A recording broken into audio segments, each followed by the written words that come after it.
3rd to 12th group, they are known as transition elements because they show variable valencies.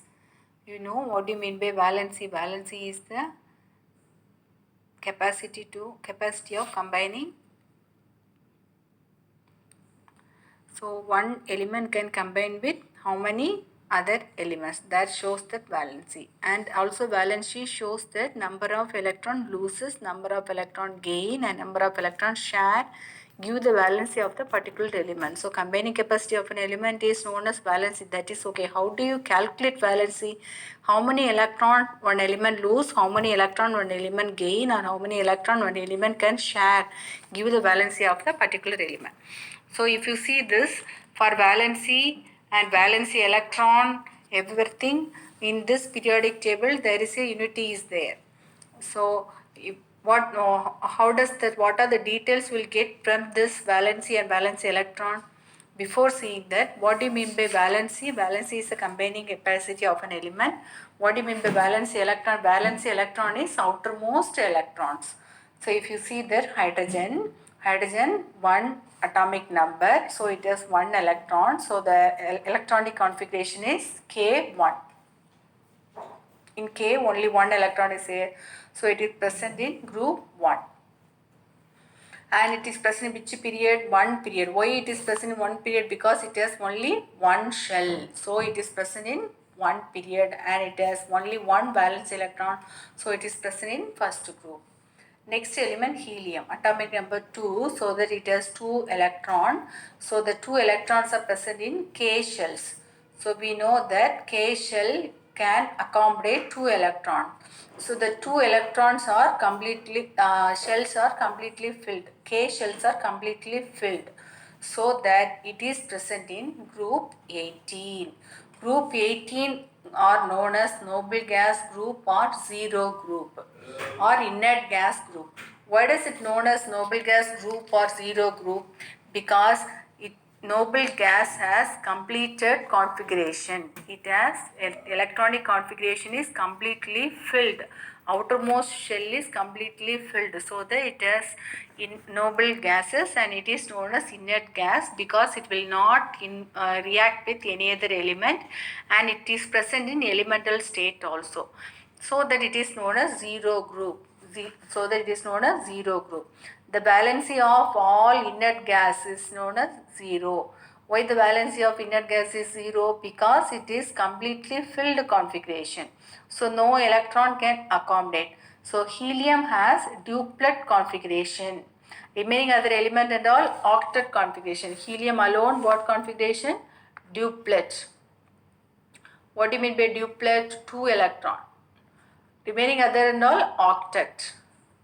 What do you mean by octet? 8 electron. So all the elements can attain octet configuration by losing electrons or gaining electrons or sharing electrons.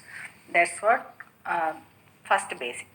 Now see the next element, that is lithium. Lithium is atomic number 3, so it has 3 electron. First 2 electron is present in K shell, last electron is present in L shell.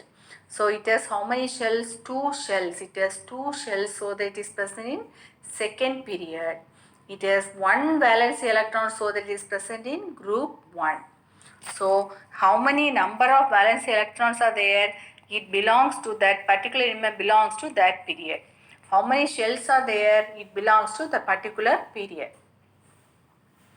And it has 1 valence electron. Next, beryllium. Beryllium has 2 valence electron and it has 2 shells. So it is present in group 2 and period 2. Group 2 and period 2. Next, boron, if you see 2, 3. So it is present in second period. Why it is present in second period? It has 2 shells. How many shells it has? 2 shells. And it should be in which period? Third period. But it is present in 13th period. Why? Because we said that 3 to 12 groups are known as transition periods. In that, variable valency elements only will be kept. And also in second period, only 8 elements are there.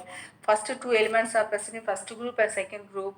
And third elements will go to which group? 13th group. So, 13, 14, 15, 16, 17, 18 means we have to add 10 to the valence electron. How many valence electron it has? 3. So 10 plus 3, 13. So if next you see carbon. Carbon 6, so K2 and L4. How many valence electrons? 4. So it belongs to which group? 10 plus 4, 14th group. Nitrogen K2 and L5. So it belongs to which group? 15th group. Oxygen belongs to 16th group. And fluorine belongs to 17th group. Why it belongs to 17th group? It has 7 valence electron. 7 valence electrons. So 10 plus 7, 17. Neon has 10 valence electron. K shell contain 2. L shell contain 8. So it has completely filled. First K shell contain 2, L shell contain 8 electrons. So it has completely filled configuration. So that it is known as which gas? Noble gas. So that is known as noble gas, and the valency of noble gas is 0. Valency is 0. Remaining all those elements which is present in this from 1 to other 9 elements, everything will attain the noble configuration by losing, gaining or sharing. Look at here, fluorine K, 2 and L, 7 are there. So what happened? Here 7 valence electrons are there. To get the object, what happened? It need one more electron. So what it will do? It gain one electron to attain which configuration? Neon configuration. So fluorine gain one electron to attain neon configuration. So that fluorine is changed into what ion? Anion. Fluorine change into anion. We know that negative charge means what ion? Anion. Negative. All the non-metals form anion. Non-metals form anion. Mostly when you see that non-metals will be present in the right side of the periodic table. Oxygen if you see, and also the valence electron will be valence electron K2L6. Now if you see hydrogen valence electron 1, helium valence electron 2, lithium valence electron 1, beryllium valence electron 2, boron valence electron 3, carbon valence electron 4. If the valence electron is 1, 2, 3, they are the metal. They are the metal.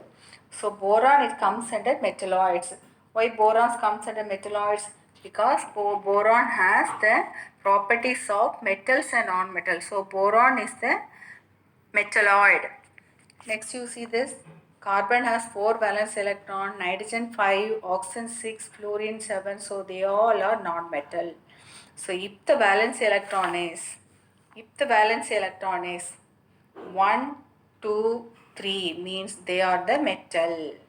They are metal. If the valence electron is 4, 5, 6, 7, 8, they are non-metal. They are non-metal. And if the valence electron is 1, 2, 3, they form cation by losing electron. They form cation by losing electron. So they are metals. They have 1, 2, 3 valence electron. They form cation by losing electron. If the valence electron is 4, 5, 6, 7, 8, they are non-metal. They form what ion? Anion by gaining electron. By gaining electron. Understood? If the valence electron is 1, they are highly reactive metal. If the valence electron is 2, they are less reactive than 1 valence electron. If the valence electron is 3, they are less reactive than valence electron. So if the valence electron is 4, they form covalent compound. They form covalent compound. What do you mean by covalent compound? Covalent compound is formed by sharing of electrons. Covalent compound is formed by sharing of electrons. So carbon, silicon and all shows covalent character. If the valence electron is 5, it needs how many electrons? 3 electrons. If the valence electron is 6, it needs 2 electrons. Valence electron is 7, it needs 1 electron. So what happened? Non-metallic character, tendency to gain electron is easy for the valence electron which has 7, so it is highly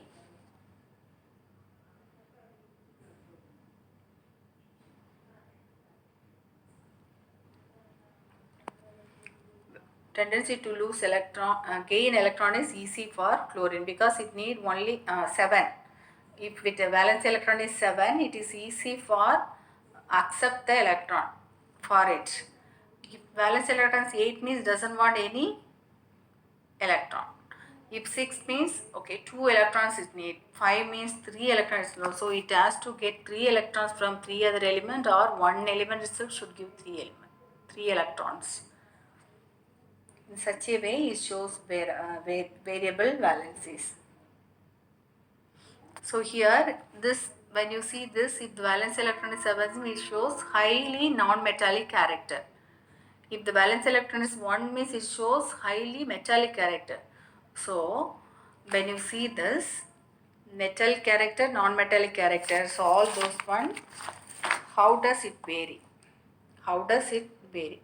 First you know that how to identify group and period. Group, how do you identify? Group you identify from valency electron. Period, how do you identify? Period you identify from number of shells. Number of shells. How many shells it has, according to that it goes. So next, valency, how will you identify? Valency will identify from this outermost electron. If the outermost valency electron is valence electron, from valence electron, what will you come to know? If the how many valence electron is there, it belongs to that group. If the valence electron is 1, it belongs to first group. If valence electron is 2, it belongs to second group. If valence electron is 3, it belongs to 13th group. If valence electron is 4, it belongs to 14th group. If valence electron is 5, it belongs to 15th group. Now could you say that phosphorus, atomic number of phosphorus is 15. Phosphorus atomic number is 15. So what happened? It has how many shells?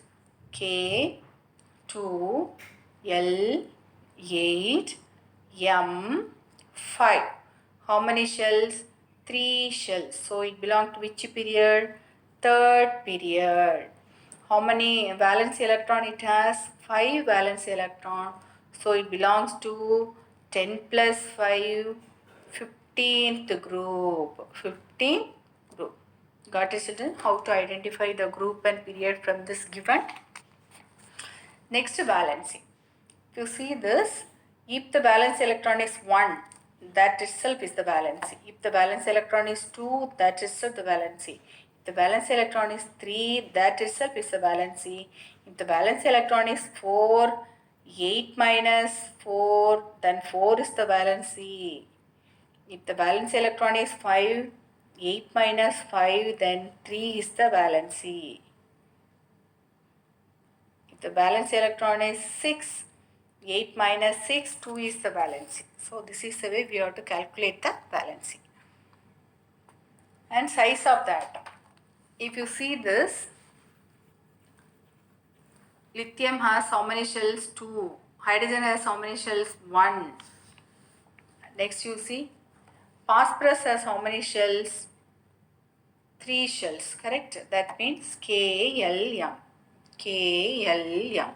So what happened? It increases its size. The element which are present in first period has one shell. The element which are present in second period has two shells. The element which are present in third period has three shells. The element which are present in fourth period has four shells. So what happened? Down the group, what happened? The size of the atom increases. Size of the atom increase. Why does the size of the atom increase? Because number of shells increase. Because number of shell increase. So that size of the atom increases. So down the group, what happens? Size of the atom increases. Now look at here the example. Here lithium, beryllium, hydrogen, lithium, sodium, potassium. So hydrogen has one shell, lithium has two shells, sodium has three shell, potassium has four shell. Among this, which is highly large in size? The element which is present in fourth period. Why? Because it has four shell. So down the group, size of the atom increases because of increasing number of shells. Increasing number of shells. Okay. The element which are present in first group has the valency 1. So valency remains same in particular group. The element which are present in second group has valency 2. The element which are present in 13th group, the valency 3. 14th group, valency 4. The element which is present in 15th group, the valency is 3. The element which is present in 16th group, valency is 2. The element which is present in 17th group, the valency is 1. The element which is present in 18th group, that is noble gases group or 0 group, the valency is 0 because they have completed octet configuration except helium. So valency remains same down the group. What happened to the valency across the period when you move from left to right, top to bottom? Valency remains same. Valency of lithium 1, sodium 1, potassium 1. Valency of beryllium 2, valency of magnesium 2, valency of calcium 2. So top to bottom valency remains same. What happened to the valency from left to right? Left to right valency increases. That means for sodium 1, magnesium 2, aluminum 3, silicon 4. Next decreases. Phosphorus 3, sulfur 2, chlorine 1, argon 0. So valency from left to right increases from 1 to 3, 4 and then decreases from 3 to 1 and became 0. The valency became 0. All the metals are present in left side. All the non-metals are present in right side. Why do so in such a way? Because metal loses electron. Metal loses electron and it forms cation, positive ion. So that metals are present in first group and second group. Non-metals are gain electrons and form anion, negative ion. So that it is present in group 16, 17 and so on. So 17 elements are known as halogens. Halogens are fluorine, chlorine, bromine, iodine are known as halogens. Fluorine, chlorine, bromine, iodine are known as halogens. So when you see this metallic character of lithium, sodium, potassium, potassium has more metallic character. Why? Because it has 4 shells. Potassium has 4 shells, K, 2, L, 8, M, 8, N, 1. How many shells? 1, 2, 3, 4. 2, 8, 8, 1. So it has 4 shells. Outermost only 1 electron is there. So the nucleus will show less effect on this 1 electron. So what happened?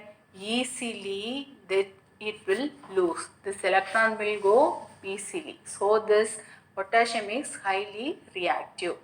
So what happened when you see this top to bottom number of shell increases?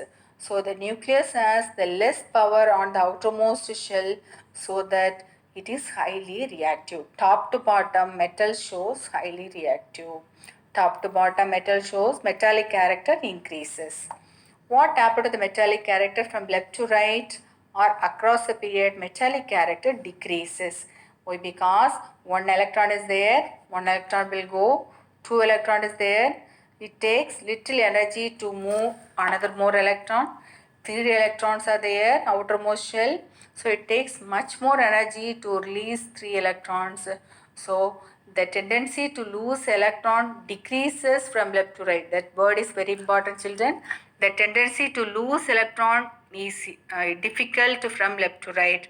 So that what happened? Metallic character decreases. So that non-metallic character increases from when silicon, phosphorus, sulfur, chlorine. So chlorine has more metallic, non-metallic character than sulfur. Phosphorus has, sulfur has more non-metallic character than phosphorus. So from left to right, metallic character decreases, non-metallic character increases. And top to bottom, metallic character increases. What happened to non-metallic character from top to bottom? Top to bottom, non-metallic character decreases. Non-metallic character decreases. So among fluorine, chlorine, bromine, iodine, iodine has less non-metallic character than fluorine. Fluorine has more non-metallic character. So non-metallic character decreases from top to bottom. Now what happened to the atomic size? If you see this lithium has 2 shells, sodium has 3 shells, potassium has 4 shells. So atomic size, what happened? Increase from top to bottom. Top to bottom. What happened to the atomic size? From left to right. Lithium, sodium after magnesium, magnesium after aluminium, aluminium after silicon, next phosphorus, sulfur, chlorine, afterwards argon. So when you see this, all those elements contain how many shells? 3 shells only. But what happened to this? This nuclear has, because of this nuclear power, the size of the atom differ. That means all the elements have 3 shells. But what happened to the size of the atom? Size of the atom decreases when we move from left to right. Look at here now, 3 shells are there. This electron, outermost only 1 electron is there. This nucleus show less charge on this outermost shell, so the size is big. In magnesium has 2 valence electron, the nucleus shows little more effect on this outermost shell, so the size decreases. Aluminium, more it decreases. Silicon, it decreases, the size decreases more. Phosphorus, the size decreases more because of more nuclear energy. Because of more nuclear energy. Sulfur shows very less size. Chlorine shows very small size. All the time noble gases so little bigger than the other element because it does not have any nuclear charge. The size of the noble gases is little bigger than this other element. So when you see this, sodium size, magnesium size, sodium size is bigger, magnesium size is smaller, next aluminium, next silicon, next phosphorus, next sulfur, next chlorine, Next size R naught. So size, what happened? Left to right, the size of the atom decreases. Left to right, the size of the atom decreases. So what all the character we should know? That valency. First we should know number of, if you know the number, you can identify the group and period. And from this group and period, you will come to know this valency and valency electron. Valency and valence electron after metallic character, non-metallic character. Next one, atomic size. Understood, children? So they will give the tabular column. If they give the tabular column, if they are asking to identify which element is small, which element is big, means you have to write which alphabet is given in the tabular column. You need not write the name of the element which is present given. If they ask to identify the element, then only you have to write the name of the element. Otherwise, you have to say whether A or B or C. Whenever you are writing the answer, you have to give the detailed explanation. Why it is metal means you should not say that it is present in left side so that it is metal. That is not a correct way. Why does an element is a metal means it has one valence electron, so it loses the electron so that it is metal. Why it is a non-metal means it has it gained the electron so that it is non-metal. In such a way you have to give. Why is atomic size of the atom small and big means you have to say because of more nuclear charge the size of the atom is decreases when we move from left to right. Next, the size of the atom increases from top to bottom because of increasing number of shells. That's the way we have to write the answer. Understood? If you have any doubt, you can ask children. So go to your read the textbook and practice all those given textbook questions. That's enough.